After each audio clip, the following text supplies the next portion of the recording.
Good morning, afternoon, and evening, ladies and gentlemen, fans of A Song of Ice and Fire everywhere. Are you bored attending tournaments when there are a lot of Targaryen players, Night Watch player who's running nothing but Hotel, Khal Drogo, Jon Snow, and Mother of Dragons? Well, you've come to the right place. Today, here in War.ID, together with Brett, we're going to run some tournaments, ELO tournaments, that we're going to launch in the next 4 days. So the tournament is going to be set over the next 4 weeks with some planned Christmas break. But first of all, what is an ELO tournament? Brett, can you help explain to the listeners here what is ELO? Hi, yeah, sure. Basically, the simplest way to explain it with doing all of the math, which is definitely Carlo's department. Um, Essentially, the commanders are ranked based on how they've performed over casual games and tournament games. As a commander's army wins, their ELO score goes up.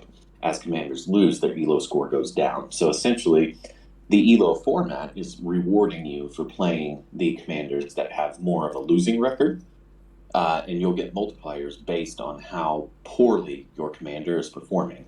So, for example, if you were playing Andrew Estermont, who's currently rated something like negative 65, and you were to play him into a commander that's even rated at an ELO of 0, instead of just getting, and if you win the game, instead of just getting 3 points and 4 points, it'll be multiplied by a difference in those ELOs. So you could end up getting something like 4.5 and 6 or 7 points because you won with Andrew Estermont. The entire premise of the ELO event is that somebody who's playing with a weaker commander and who's winning games is going to be almost impossible to beat.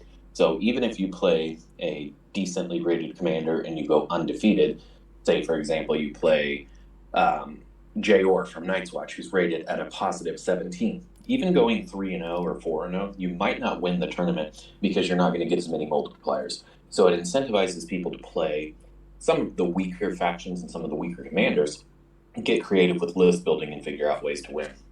It's definitely an alternate format for sure. I think we've done this one time with Chris running it in a Sunday Slaughter one, and that one we see a Greyjoy actually winning the tournament, something that we never really see outside of the realm of ELO. So that's really, really interesting.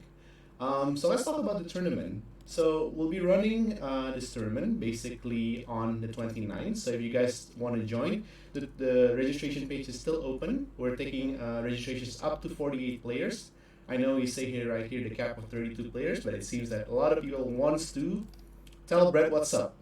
We got people calling, I don't hate you, Brett. I love you, Brett. I'm not gonna mention this name. So there's a lot of people who's already participating in this tournament.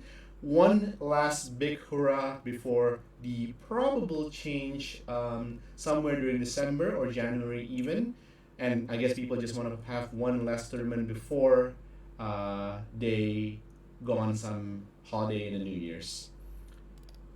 What do you think this tournament is going to be? I'm seeing a lot of interesting players here. We got a lot of household names. Marsara, we got Chris. I haven't seen you sign up, Brett. You should sign up.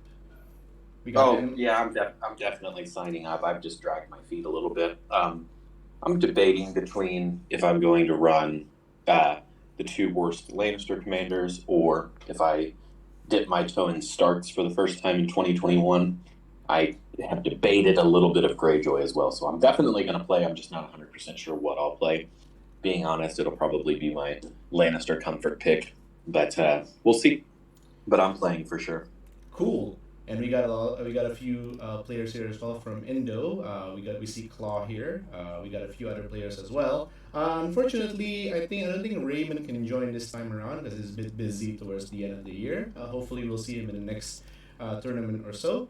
But yeah, so one more thing that we'd like to basically say about this particular tournament is that there is some list restrictions.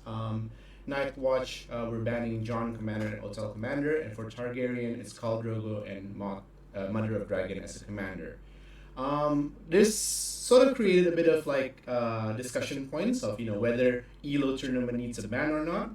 But I think there is a very good reason why we put sort of like maybe even Khal Drogo there. I think if you look at the ELO rankings for Khal Drogo as a commander, he's there somewhere. So he's actually can be a decent pick in the tournament, and because Khal Drogo is quite powerful, he can actually perform quite well.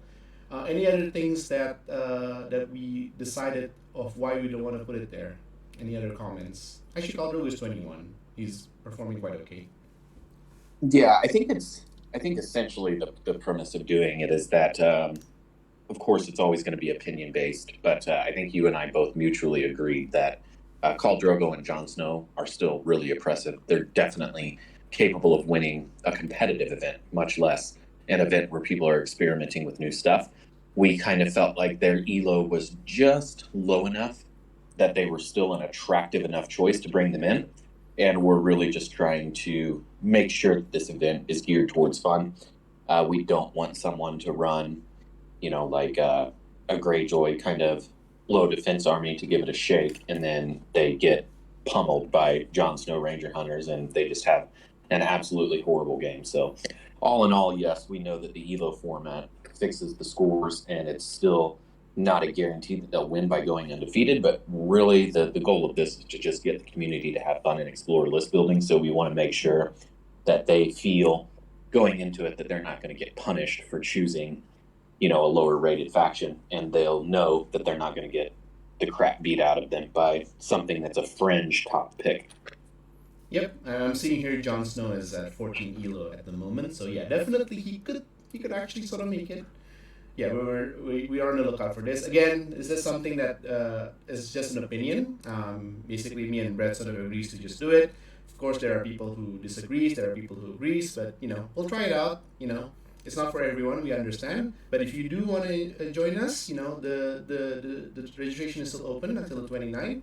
The list, then me and Brett will probably stream the first round draw when we draw out the first pairings as well as the game modes. But other than that, hope to see you guys on the battlefield in TTS once again. And any closing remarks from you, Brett?